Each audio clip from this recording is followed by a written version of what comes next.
Foster Love, Foster Care, Artist Statement by Carmel Anderson. My purpose as an artist is to create exhibitions that reflect stories of people's goodness, brokenness, and resilience. To understand complex social issues, I believe you need to first hear the voices of those most directly affected. Foster Love, Foster Care addresses foster children's desire for love, stability, permanence, loyalty to family, and fear of aging out of foster care and becoming transient. The exhibition strives to give voice to the often unheard realities by exploring the concerns that not only foster children face, but also foster alumni, teachers, foster and biological parents, and caseworkers. Most people will agree that children are our future, yet there are an unprecedented number of children in foster care. This reality causes me to ponder the words of Dietrich Bonhoeffer. The test of the morality of a society is what it does for its children.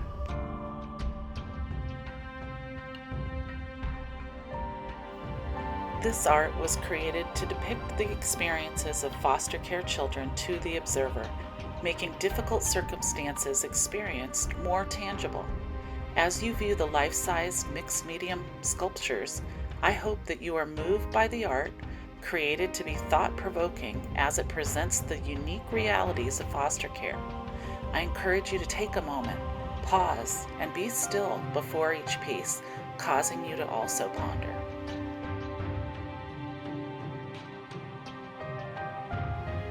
My goal for Foster Love, Foster Care is to inspire us all to face, discuss, heal, and break the silence of concerns surrounding foster care children so that viable solutions can be explored together as a community. As my artwork continues to shape who I am, I hope it has a similar effect on you, inspiring each of us to live our best stories while creating a safer, more peaceful, and more caring world.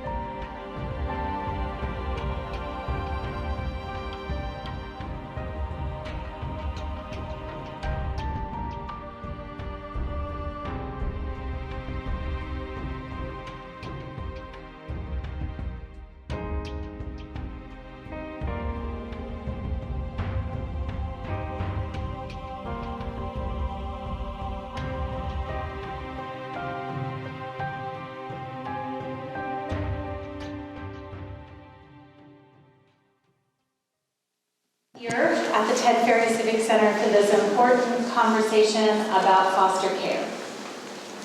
My name is Katie Posey. I am the Program Director at the Ketchikan Area Arts and Humanities Council. I am very honored to be with you all here tonight. If I may, I would like to set the intention for the evening to be one of respect, kindness, and safety.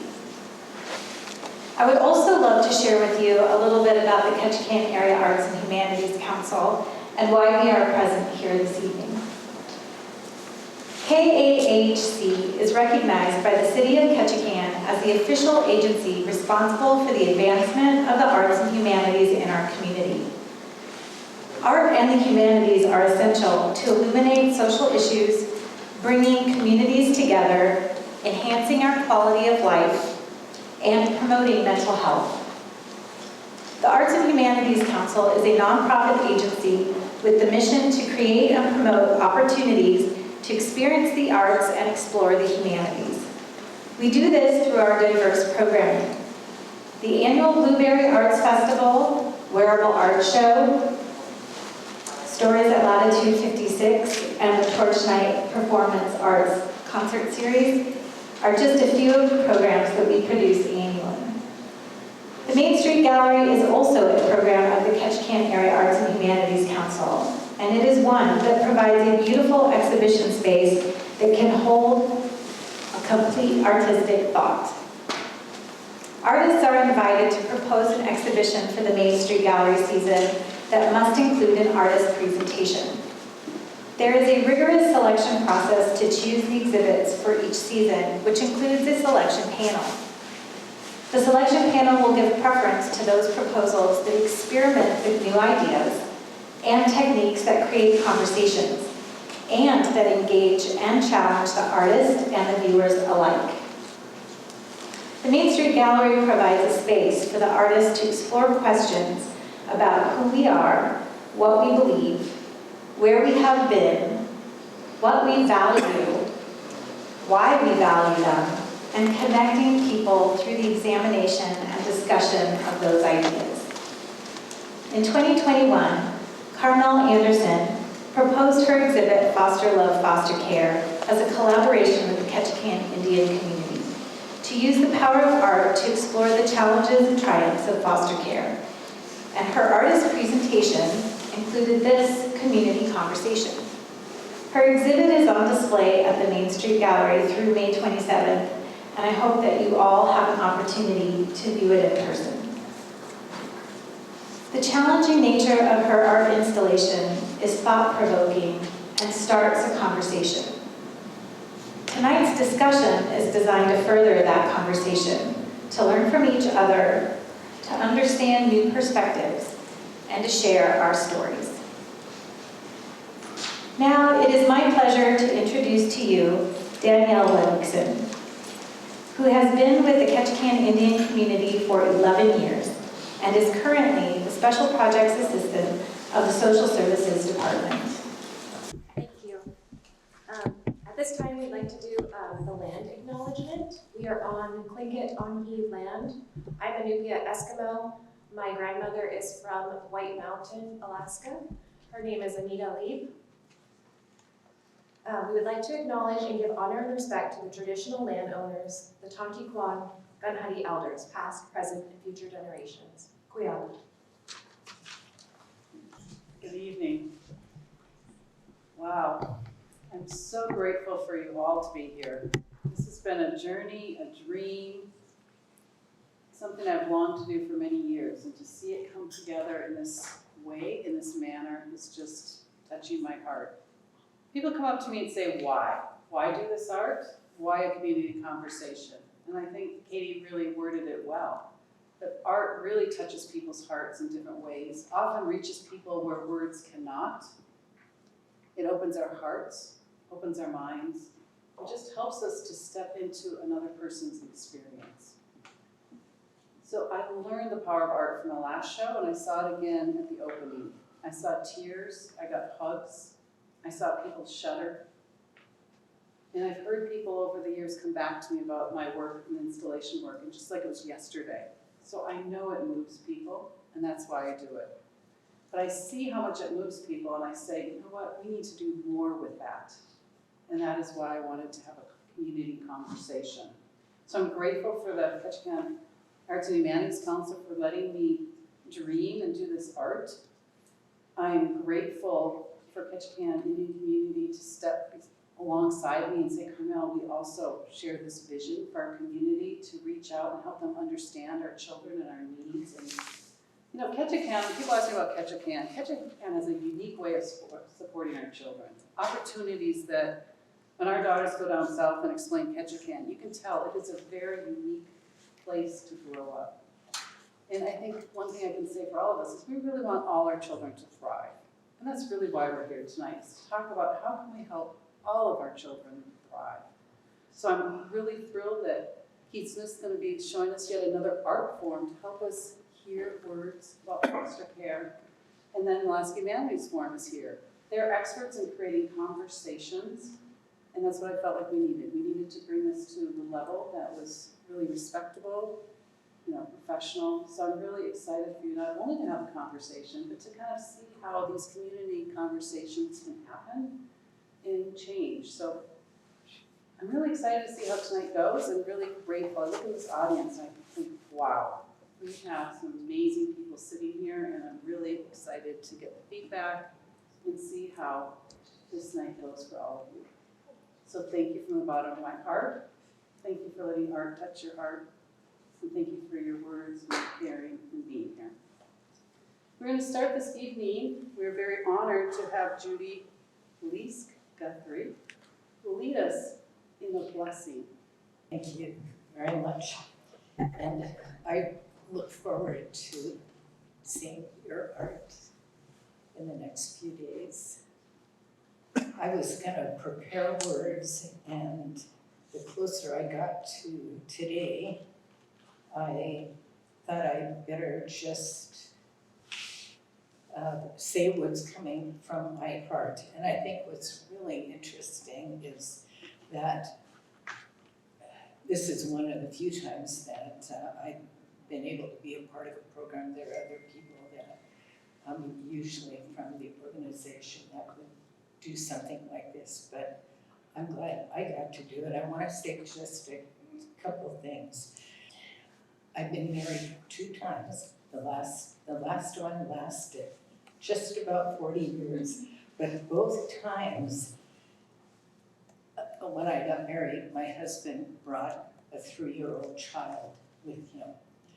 And it was at a time when, in the mid-70s, when there wasn't much help or encouragement or resources. And so I was sort of all on my own. And somehow made it through. And she's now 50 years old. And our son, who we lost about 10 years ago, he would have been 43 years old. So I can kind of relate a little bit to foster care, even though I wasn't a foster mother, I was a stepmother. But both of those kids, I never did call my stepchildren, they were my kids. And it's really good to see so many people here in Ketchikan interested in foster care and who actually are foster parents, and some of you I know. And I'm just always in awe of the commitment that you make to these children. And I feel like I've always felt that I think of my daughter when I first got her, and she was 3 years old, and she didn't know me, and I didn't know her. And we went to this house and picked her up, and she had a little paper bag with maybe a change of clothes, and what it was like for her to be with people that she really didn't even know. I can't even imagine that. And some parents, foster parents, have to deal with that and go through that. And I really commend all of you who made that choice. So we'll come to our Creator. Our Creator, we ask that you would be with each and every person, not only here in this room, but here in this community. Those that provide foster care, those that have services that would help a foster parent. We know that it can be a difficult job, but we know that you're always there for them.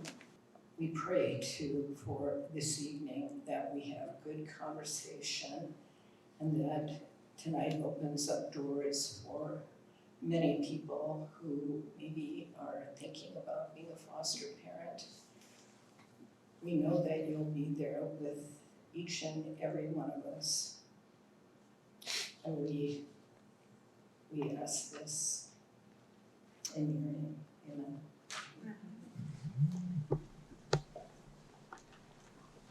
Thank you, everyone, for coming to take part in this important conversation. Tonight, we're going to be exploring foster care through the guiding question, how can we ensure that all our children thrive, including and especially our most vulnerable children? Some of you may have joined us here tonight because you have a story you want to share. Others may have come to show support for a loved one. And some of you may have come from a place of commitment to your community and with a sense of curiosity. Whatever your reason for coming, we're so glad that you did.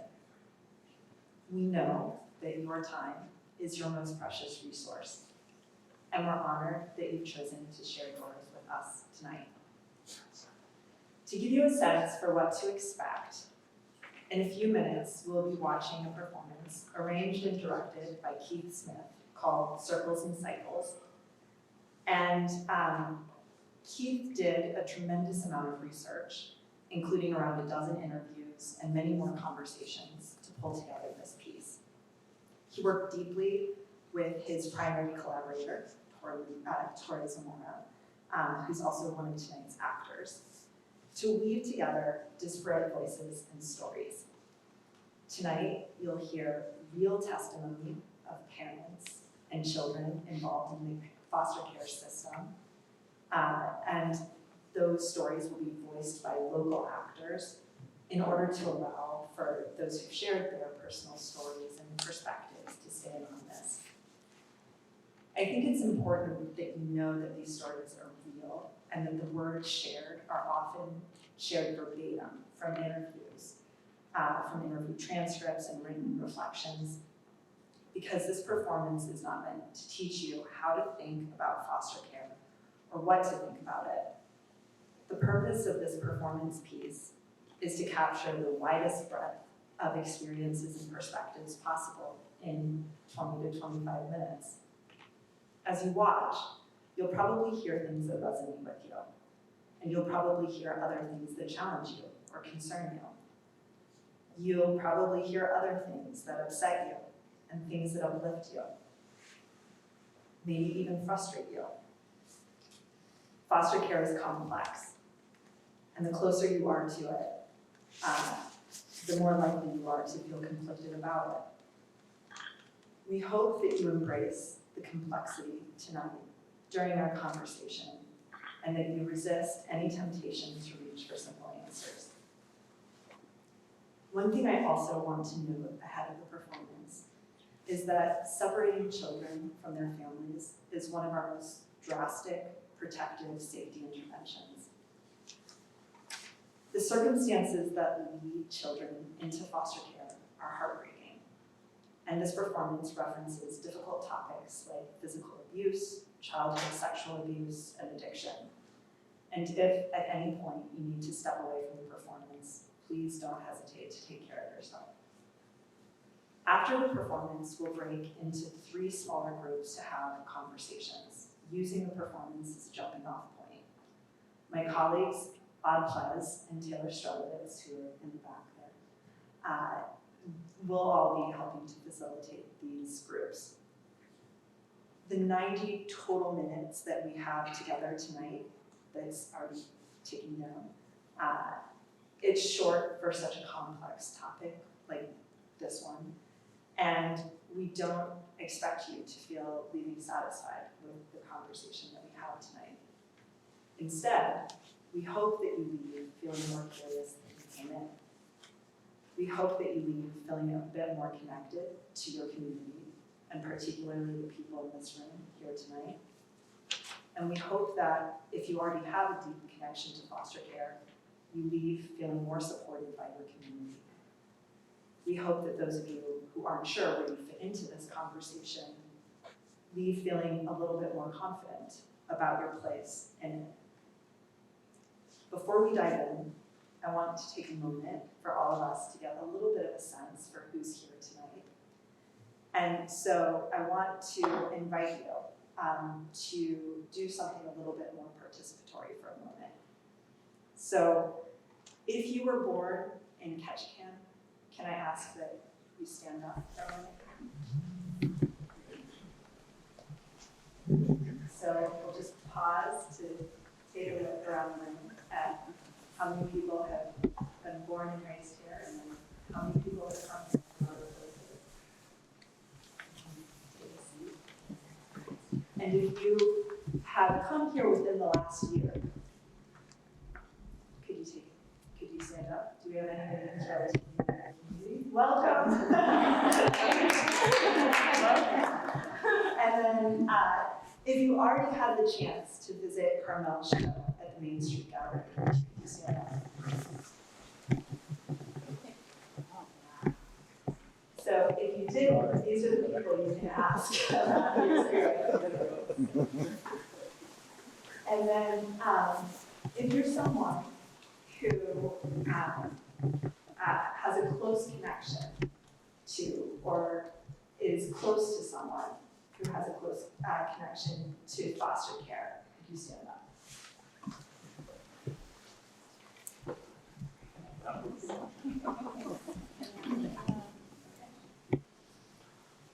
And then, just because a lot of us are curious to learn more, and we'll have some time at the end of the evening to look to these people, if you work professionally with the foster care system, could you stand up? Wow. So these are the people you might talk to after the event if you got all the questions. Okay, thank you.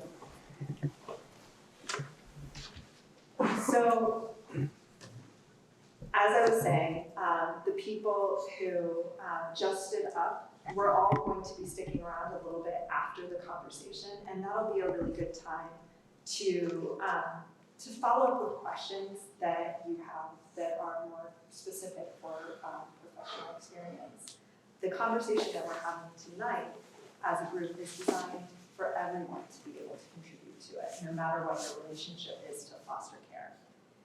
If you have questions that are better directed towards experts, we ask that you approach these folks afterwards, because we want the conversation time to be for real conversation and not turn into a Q&A for people who work in foster care.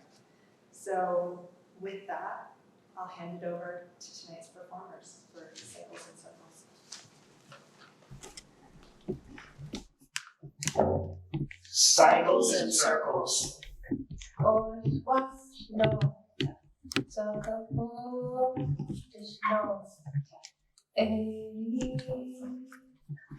is no. Or what? No. Circle is no.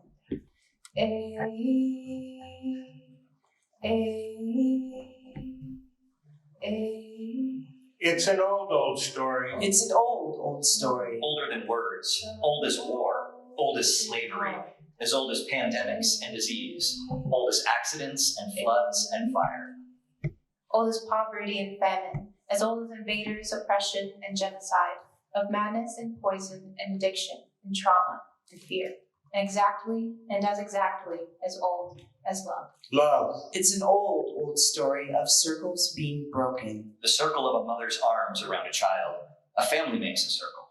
A tribe makes a circle. Aunties and uncles can make a circle.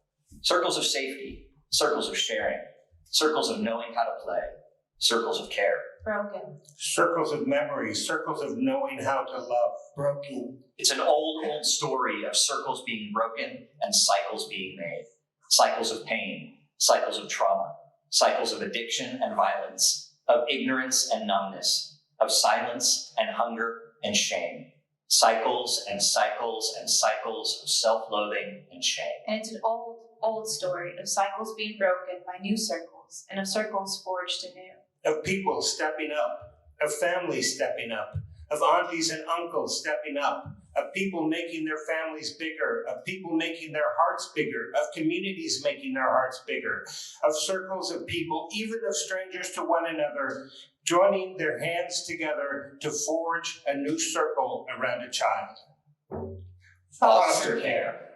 Foster, verb, transitive. To give parental care, to nurture, to promote the growth or development of, to encourage. Care, noun. The provision of what is necessary for the health, welfare, maintenance, and protection of somebody. Verb, to look after and provide the needs of. It's an old story that puts on its new clothes every day. Children without circles of safety, with cycles, vicious cycles storming through families, with no room for a child to live and breathe and grow or even live. When I was 2, I was the sole survivor of a car crash. It killed both my parents. And what happened before was pretty bad, I think. I'm still living with the terrible things that I can't remember. My mother would backhand me in the car. She'd drive so fast and threatened she was going to swerve off the road and kill us both. This happened again and again. My mother spared no time in finding me a stepfather. My stepfather proved to be just like my father, hitting hands, wandering hands. I never told them what they did to me, but somehow they just knew. It took me a long time to be able to talk about it, and now years later, I'm grateful they somehow knew. It took me years to forgive myself for telling the lady where my bruises came from. I was born addicted to methamphetamine, and it didn't get better after that. There was a lot of drinking. There was a lot of partying, hard drugs and drinking, a lot of domestic violence. I had older sisters and my dad was pretty hard on them. There was a lot of sexual abuse from random people who were there partying, and my mom knew she couldn't raise a child through all of that. When I started school, I was embarrassed by my clothes and having to explain my cuts and bruises all the time. I explained away every mark, claiming I had fallen or fought with some unknown kid on my way home. I was scared, but mostly I was ashamed. I just knew I hadn't tried hard enough. This little boy, when we got him, he was 18 months old, and he didn't know how to use his facial muscles. He didn't know how to smile. He didn't know what a hug was. And so at first, the main thing we could do was just to hold him. We got a lot of calls. We check out every single one. OCS has a tough job through so much hatred. OCS is an absolutely ridiculously overtaxed system. They have way more on their plate than any of us could adequately do. We need to remember that OCS is not the same government agency of many of our childhoods. We at ICWA have a good working relationship with OCS. No matter what our differences might be, it's all about keeping our children safe. We get a lot of calls. Half the calls are about neglect. We have to be cautious because once the kid gets in the system, it's really hard to get them out. I'm always asking, is this safe? Is this a safety issue? Do we need to take emergency measures? We get a lot of calls. But the ones we have to act on is trauma and neglect, physical abuse and sexual abuse, usually tied to drug and alcohol addiction in a long chain of generational cycles. Begin again. Go back. Begin here. Here. Recent history.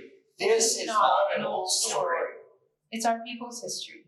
Here, almost yesterday, boarding schools, local schools, segregation, oppression with law, the arrogant and racist attempt to destroy our cultures, ripping children from homes, from parents, siblings from siblings, beating them for speaking our own languages, demanding them for being anything other than like them, banning our songs, our drums, our feasts, our medicine, banning the language of our families and ancestors without respect or regard for our dignity, our personhood, infecting the people with shame and silence and loss and grief and fear. The systematic attempt to crush the complex of circles our indigenous nations had built over thousands of years to know how to live with dignity, to model and care and love, provide and protect, to rejoice together and grieve together and share and love and keep each other safe.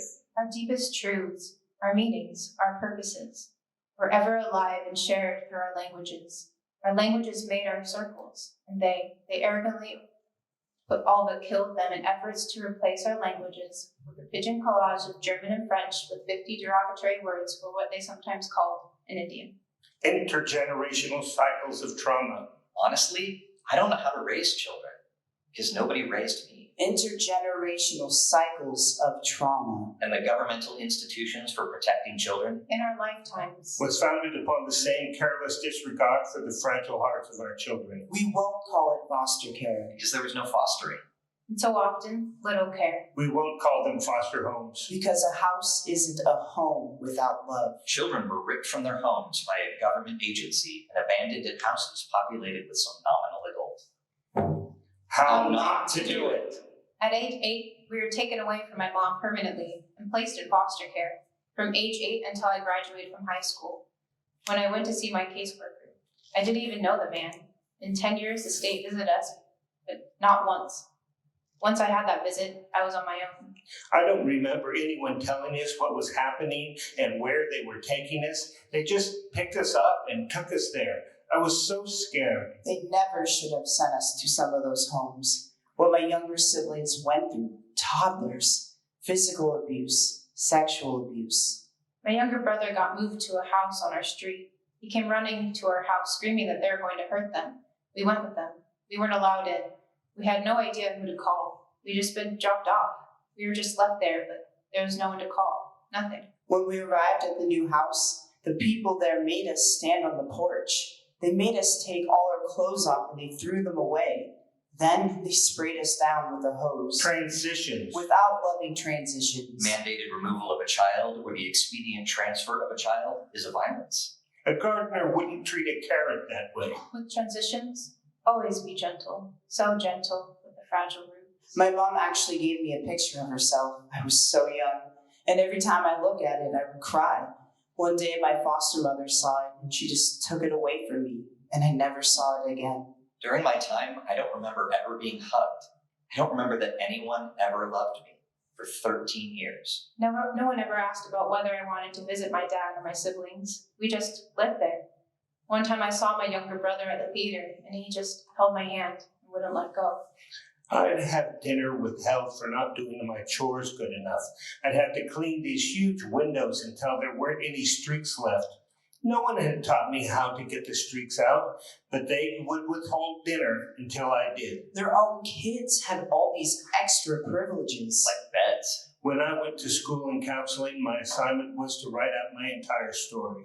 And when I started writing my story, I cried and cried through the whole thing. Is it really any wonder now that when the heirs to this generational trauma see the government coming, that they might just slam their doors? I'm very grateful for all these services we have now, with people to help the children through the trauma of it all. Begin again. So, Guy. The deepest goal of my heart is to find the healing that my grandmother couldn't. Let us begin with the child. Make no mistake, no matter what danger, no matter what the neglect, no matter what the abuse, the mandatory removal of a child from their home is a new trauma. I am so grateful to my foster family. But even though I was so little and my foster family would have breakfast, lunch, and dinner, we prayed before every meal. We prayed before night. They braided our hair. They put us to bed. And I go to my house and I might get fed or I might not get fed. There were random people everywhere. My dad was screaming and yelling and my mom was, terrified. And I just wanted to be with them, my parents. Like they were just my people. And yes, my foster family had a better life, but they weren't my people. It was hard meeting all the new people, the anxiety. It's hard when all you want is your mom and your dad. And they cried a lot. And it just took time to realize a lot of things. Things like what was best for me. Our kids need to know that they are loved no matter where they are. They need to have people to hold them, comfort them when they are going through the hardest time because they just left their mom. They all go in with the same feeling. They want to go back to their family. They want to see their moms and dads. That is why it is so much better when they can move in with a family member. You really have no idea how alone someone can feel. It's not an easy road. It's a lonely road. I get it. I understand the need. I have an extra bedroom. I love children. I've been sitting on the fence for so long, but I have so many questions. Every foster parent has been on the fence. A fence is a safe place, but if we all stayed on the fence, there would be no one. I don't know if I have the skills and capacity. I'm not sure I even know what skills are needed. What makes a good foster parent is that they're able to engage and establish a connection that makes the kids feel safe. And they're able to set limits and boundaries to discipline, but are also able to give them room to learn from their mistakes. Love, structure, routine, support, and consistency have been a staple in our home. They're just our kids. There's no difference. They're just kids. As a kid, I would say, if you want to foster, put your all in it. But don't do it if it's just for the money. Because if it's only for the money, we kids can really see that. I just don't know if I have the emotional capacity to deal with the trauma of these kids. I mean, how would I discipline kids who've been through so much? The things we were most scared about, the hard moments, ended up being the moments that were the most rewarding and the most beautiful. And I wouldn't trade the most challenging moments we've had. Don't be like the teachers who say, "Oh, you poor things." I say, hell no. I tell them, if I ask you to do something, I expect it. We set our expectations high. That expectation is you can be whatever you want to be. You can include whoever you want in your life. You make the choices for that, and whatever crap happened to you in the past, I'm so sorry. But you're going to be a survivor, not a victim. And we're going to teach you how to do that with love, structure, support, routine, and consistency. And if you do something wrong, you are going to receive some consequences too. It could be hell raining down on you if you don't watch it and it's big enough. Or it could be go to your room and we'll talk when you're ready. Everyone in our house gets the same treatment. I've heard so much about how hard it can be on kids moving from place to place. We're afraid of only doing further harm when they have to move on. A loving transition is not a violence. So we tell our kids, we're not going to adopt you, but you're safe here and no one is going to hit you or hurt you. No one is going to try to have sex with you. Not everything is going to be easy, but we are raising survivors. We are not raising victims, and so we teach them not to feel sorry for themselves. We are not their saviors. We're just building in factors of resilience so that when they leave, they can have one more thing to grab onto to be successful. We want all the kids to know that when they leave, wherever they go, we are always on their side. It helps us to know we can't control permanency in our homes for a lot of our kids, but we can control permanency by letting them know we'll always care about them and that we will always be available to them, and that is not going to change. One of our children had to move on, but we're still tracking him, and knowing he's okay now is just so beautiful. Transitions. A circle of care can be made with loving transitions. This is part of the mission of ICWA. ICWA is the gold standard for protecting our children. Since 1978, we have been advocating for both parent and child at every transition period. As a worker for ICWA, I only wish this gold standard were available for everyone, not just Native children, but everyone. I mean, I don't even know what they would call us. Mom and Dad seems wrong, but Mr. Fence seems worse. We had one on Prince of Wales, and we went and visited, and she was like really scared. Mom is going through horrific times. The child is going through horrific times. And do you know what her biggest fear was? It was like in foster care. What is my son going to call you? Nana and Pops is not offensive to so many, so we've just taken the role of Pops and Nana. They are Mom and Dad, but we are Nana and Pops. And that's just the role we take in raising other people's kids. I'm really worried about dealing with the kids' parents. I'm concerned with what we would be letting into our lives. We always try and get the parents on board. There are some who are like, you're taking our kids. I'm like, no, we're just helping you raise them until you can get them back. And we're not just modeling for the kids, we're modeling for the parents too. Their parents. God bless their parents. They only know the cycles of what they've been through. And I'm not excusing what they have done, but it's all that they know. It's amazing once they become a part of our family and we get them involved. Did their kid have a good day at school? Did he open a door for a teacher or someone else? We share it with them. And the parents really like it when we include them in the positives with the negatives. Once we invited the dad to a parent-teacher conference. Man, he was flying high. He was so happy. He was never given the respect of the opportunity before. We have family night, and the parents are invited. They come, and it's beautiful seeing them engaging with their kids. You treat the parents on their level, at the age that they are at. Because sometimes, with all that they have been through, they are only 13 or 14 inside, or even 9, and you have to talk to them that way. But at the end, no matter what happens, reunification or adoption, you always give the parents respect, no matter what. We say, you are the mom, and you are the dad, and we try to include them, to inform them, and invite them. Remember, just as there will be victories for the children, there can be victories for the parents too.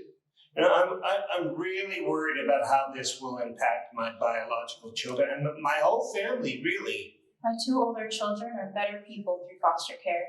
They have more compassion.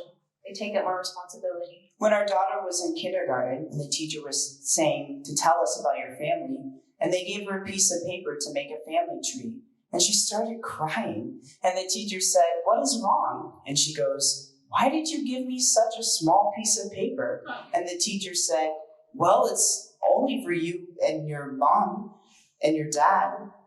No, she said, I'm not going to be able to put 50 of my siblings in here. Our daughter has become really excited about setting up the rooms and finding them small tokens that will make them feel loved. And it's beautiful to see her love these kids and how she's grown to give so much of herself. If we go out into the community and someone says, "Oh, this is your new foster sister," she'll kill them with her eyes. And she'll say, "We're not raising foster children, we're raising families, and this is my brother or this is my sister." I know there are some kids and situations we might be able to handle, but I'm afraid others might really be too overwhelming. The first thing you'll do when you sign on to being a foster parent is fill out a form assessing what you think you can handle. What ages, what conditions, what length of time, what sort of trauma, what sort of disabilities. We know none of it will be convenient, but there's no shame in having limits and making your limits known. OCS has made it so okay to say no to something, to things we don't think we can handle, or situations that just don't happen at a good time. I say, just tell them what you think you can handle and just do it. You can say after the first time, well, I'm not cut out for this, and you can back out, and it's okay. And I'm afraid it might just break our hearts when they have to leave. This is the one thing I hear all the time. I hear this all the time. Oh, I couldn't do that. I couldn't bring a kid into my home and have them leave. That would just break my heart. And I want to say, can we just for 1 minute think about how hard this is for the kid? I just want to say to families, if you are on the brink and you think it's going to break your heart, it won't. Your heart is big enough to do this. You can handle this. Just put yourself in these kids' shoes and where they're at and what they're dealing with. You can do it. You have the capacity. Your heart can handle it. And when they leave, even if it is back to a tough situation, it's going to be okay. And you will have given them what they needed for the time you had together. Remember, it's not always a forever commitment. Sometimes they just need an emergency placement, or sometimes they just need a week. And you can do that. You have the capacity inside. It can be like the questions we have of whether we should get married or whether we should have kids. I mean, we all have doubts. But at a certain point, you just do it. And you adapt and you learn and you adjust. And it can become a beautiful thing. It's an adventure. There are real saints in the foster care network. But the commitment should be, I've got a space. I've got the energy to do this. I can take a kid that needs a family. It just takes a couple of adults within whatever amount of time they have to intervene and build resilience. And when that happens, it is awesome. It's an old story. Of old cycles breaking with new beginnings. And with new circles being made. And when it works, With families stepping up, of tribes stepping up, of friends and strangers stepping up. Of fostering and nurturing and raising our children beautifully and well. There are happy stories and healing stories. Victories are forged with new beginnings, with resolution of old cycles and pain. In any family, a child loved is a source of hope in the world. but with fostered and adopted children raised with love who have already been through so much in their young lives, gifts, extraordinary human strengths and powers can be found. There's a YouTube video of babies arching their backs, and they're not being hugged, and they don't know what to do. And that was the case with this little boy. He didn't know what to do. He didn't know anything, but he learned how to smile, and he learned how to love. My foster home was a safe place where I could grow my brain, and I could grow myself, and I could grow who I am. And obviously I am the epitome of resilience now and success. And I have a family and kids and a career. I'm telling you that my sisters who did not have the intervention I did are not experiencing the same adulthood. We had this boy for a year and he went back with mom. And about 4 months later, she calls, she's crying. She's in the woods and she was going to kill herself and him. She couldn't take it. She had so much trauma in her own life. Maria was on the phone and mom was like, I want to thank you for raising him. I'm just not sure I can take it. We were both on the phone, and I was on the other line trying to charter a flight. And we went and got him. He was out with us another year until mom could get stabilized on meds. And guess what? They're doing beautiful. He is 6 years old, and she is raising him. And we are still Pops and Nana. He's alive. She's alive, and she came to terms with her life and with her decisions, and he's being raised like a beautiful boy. I married a wonderful man whom I have been able to have a healthy relationship for 15 years. My kids have a healthy, loving home and parents in their lives. I am a loving mother, a survivor. All my life I was told by people I would never amount to anything. that I would be just like my mom and dad, a drug addict, an alcoholic, an abuser. I am my own miracle. I broke the cycle. Today, I love my life, and I love myself enough to rock like a single mom to my daughters. I wouldn't have this life today without my OCS caseworker, who I love, because I know she loves me and my girls, and because she never gave up on me, and because she didn't let me half-ass my job as a mom. I learned so much about love and life from these people who carried me through a critical inflection point in my childhood, and who've continued to offer love and support well into my adult life. And I couldn't be more grateful. We all have a responsibility to raise and role model and care for our communities, especially our children. Family and community bonds are as wide and as deep as you allow yourself to sink into the webs of one another. I am resilient. I am resilient. I broke the cycle. I have courage. I broke the cycle.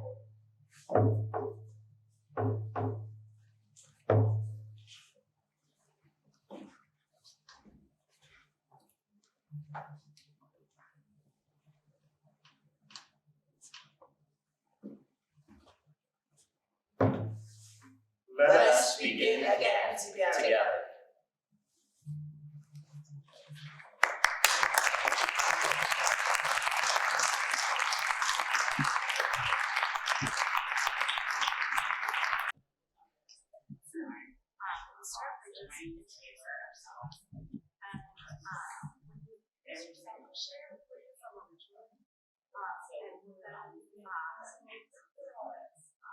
Something or someone who's